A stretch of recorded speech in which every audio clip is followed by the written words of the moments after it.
Hi, my name is Hannah. And my name is Maddie. Today we'll be talking about the Tayla Harris photo that took conversations about female sports into the spotlight, particularly about the stigma that is present on social media. Tayla Harris is an AFLW athlete who began playing in the AFLW's maiden year for Brisbane before moving to Carlton for the 2018 season. Tayla is also a professional boxer with 4 wins and 1 draw to her name. What many saw as an innocent photo of an elite sportswoman showcasing her spectacular kicking technique became a target for others to make derogatory comments, both of a sexual and insulting nature. We chose this image as it's fresh and relevant as women's sport becomes a large part of Australian culture.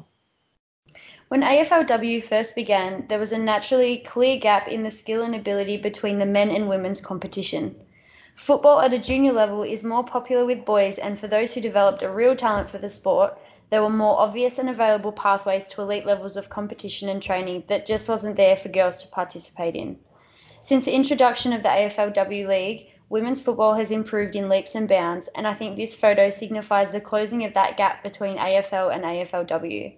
It's a perfect representation of the improvement and how it's only going to continue to grow and improve. This is certainly relevant across many other sports. This image to me represents many women within sport, especially sports that have been primarily male dominant. It represents the future of sport for both players, children, and spectators. It's a great achievement both in the technique that Tayla showed in the kick and the rising attention and support that the AFLW is getting, especially from personalities outside of the AFL world. Some of the comments left on this Tayla Harris photo were aimed at the AFLW and indicated the dissatisfaction with the competition in general. Comments such as AFLW isn't real football or kick the ball out on the full most likely. This type of attitude is echoed around the world in sports typically dominated by male participation that now include a women's competition. This reflects the overall mindset of those who reject the fact that women can compete in elite level sport. I think it's quite ironic that these people were first to scoff at AFLW because of the difference in standard between males and females. But once the standards lift and there is a fantastic display of athleticism and skill, people choose to complain about other aspects of the photo. The fact that you can almost see up Taylor's shorts, for example. It's as if a particular population of the spectating world will never accept females in male-dominated sports and will always feel the need to bring it down. It just brings an element of sexism into the mix that shouldn't exist in this day and age. After Channel 7 posted the photo to its social media outlets, the online trolls clicked to the surface and proceeded to leave sexual remarks and offensive comments on the photo about both Tayla Harris and the AFLW in general. Due to these disgusting comments, Channel 7 made the decision to remove the photo from news feeds, justifying their actions with the need to remove ugly comments. This was highly criticised by sporting personalities, even politicians and business directors and CEOs, along with the general public alike. Such personalities argued that the photo was not the problem and removing it was not the solution. Removing the photo also removed the positive comments left, and in doing so, they decreased the already minimal media coverage surrounding AFLW.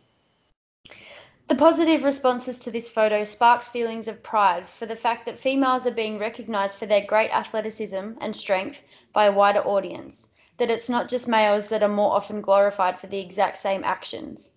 In the day after the photo being posted and then removed, the AFL community at elite and local levels showed their full support by launching the hashtag Tayla Harris Challenge on social media, where they would upload photos or videos of them trying to replicate the same image and technique. The response was massive, and the sporting community really banded together to send a clear message. I think this shows that the trolls who hold these ideas that women shouldn't be playing elite level male sports are now indeed a minority, and that's exactly the direction we want to keep heading in. The negative responses to this photo also evokes disappointment and sadness that this population still exists, where the lack of maturity to appreciate the real message of the photo and leave rude and sexual messages. I think it can also bring on anger at the fact that this has all taken place on social media where people can remain faceless. Would such people say that to Tayla in public, or only have said it because were comfortable behind their computer screens? The future should see better regulation of comments on public posts by high-profile pages and personalities. There should be more education to their social media staff on how to properly filter comments to block out specific words and phrases that may become present.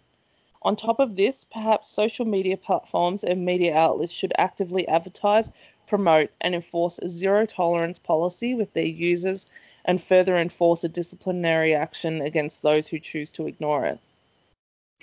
Whilst there is an increase in the support surrounding women's sport, there is still a way to go to improve the balance for males and females.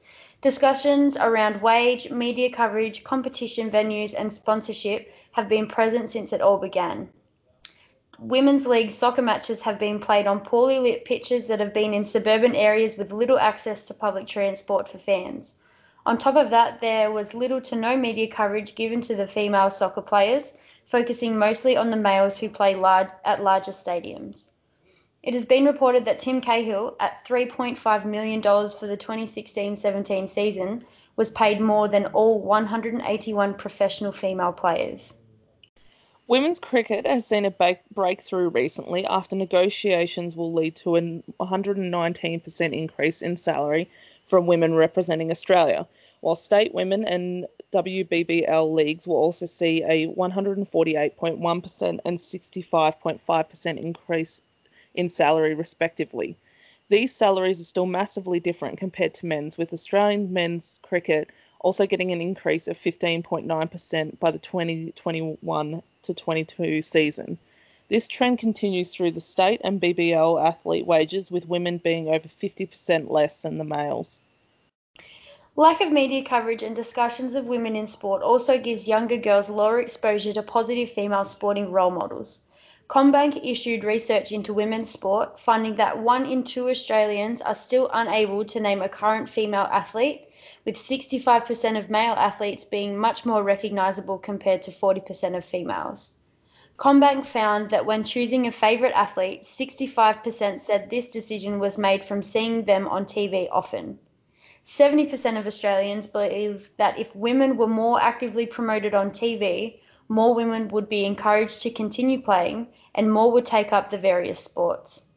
During the women's 2018-19 summer cricket season, a record 2.5 million Australians tuned into the T20 opening match.